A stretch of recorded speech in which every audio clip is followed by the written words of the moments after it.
नमस्कार दोस्तों, आप सभी का स्वागत है हमारे YouTube चैनल धार्मिक ज्ञान कथा में। दोस्तों, आज हम आपको बताएंगे कि क्यों कहते हैं मृत्यु को कभी टाला नहीं जा सकता।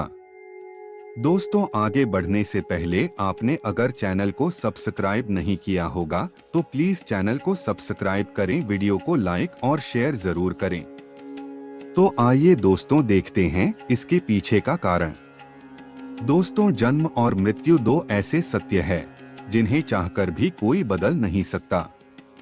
न कोई किसी के जन्म का समय बदल सकता है और न ही किसी को उसकी मौत से बचा सकता है। और इसी बात को साबित करने के लिए आज हम आपको एक ऐसी कहानी सुनाएंगे कि आप भी ये बोल उठेंगे कि मृत्यु का समय और जगह कोई नहीं बदल सकता। दरअसल एक बार भगवान विष्णु गरुड़ पर बैठे शिव जी से मिलने जा रहे थे। कैलाश पहुंचकर विष्णु जी भगवान शिव से मिलने चले गए और गरुड़ को द्वार पर ही रुकने को बोलने गए। अपने स्वामी की बात मानकर गरुड़ देव द्वार पर ही रुक गए। तभी उनका ध्यान वहां बैठी एक छोटी सी चिड़िया पर गया।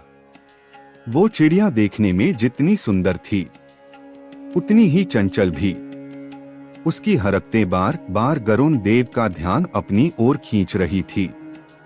गरुड़ देव उसकी तरफ देखते हुए मुस्कुरा ही रहे थे कि तभी वहां यमराज आ गए। अंदर जाने से पहले वो कुछ देर द्वार पर रुके और बहुत ही अजीब तरह से उस चिड़िया को घूरने लगे। गरुड़ समझ गए कि यमदेव उस चिड़िया को इतने आश्चर्य से देख रहे हैं, मतलब इसका अंत पास ही है। लगता है कैलाश से वापस जाते समय वो इसे यमलोक ले जाएंगे।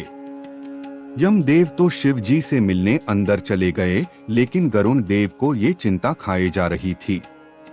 उन्हें चिड़िया की मासूमता पर दया आ गई और उसकी जान बचाने के लिए उन्होंने उसे अपने पंजों में दबाया और कैलाश से हजारों मीलों दूर जंगल में एक चट्टान के ऊपर छोड़ दिया।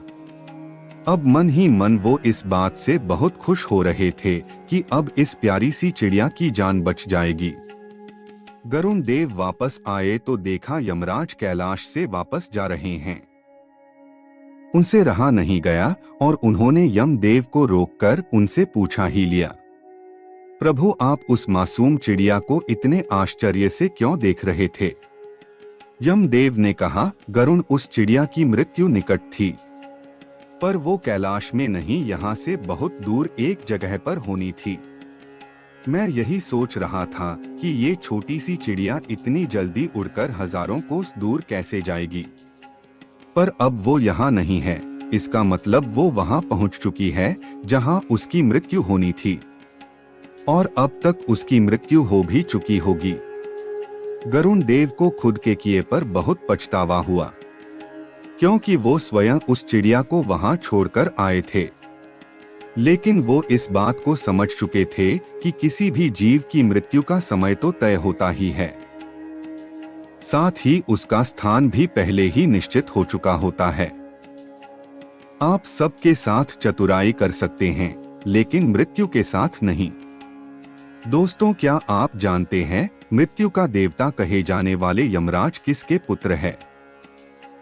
आपको बता दें, यमदेव किसी और के नहीं बल्कि सूर्य देव के पुत्र है और इनकी माता का नाम संज्ञा है। जीवों की मृत्यु लाने वाले देवता यमदेव यमलोक के राजा है और इसीलिए इनका नाम यमराज है। वैसे क्या आपको पता है यमदेव को दक्षिण दिशा का दिक्पाल भी कहा जाता है, यानी कि दक्षिण दिशा की देख रेख की जिम्मेदारी भी इन्हीं के पास है। इसीलिए मृत्यु के समय शव को दक्षिण दिशा में ही रखा जाता है। बता दें, मृत्यु के बाद सबसे पहले मनुष्य यमलोक ही जाता है। इसके बाद वहां पर चित्रगुप्त उस प्राणी के कर्मों का हिसाब करते हैं। हिसाब के बाद ही यमराज ये तय करते हैं कि उसे नर्क मिलेगा या स्वर्ग। आपको बता दें, यमपुरी 1000 योजन तक में फैली हुई है और इसके 4 द्वार है। यमराज के पास ब्रह्मा जी से मिला काल दंड नाम का बेहद शक्तिशाली अस्त्र है। कहा जाता है कि एक बार ये अस्त्र जिस पर छोड़ दिया जाए तो फिर दुश्मन को खत्म करके ही वापस आता है।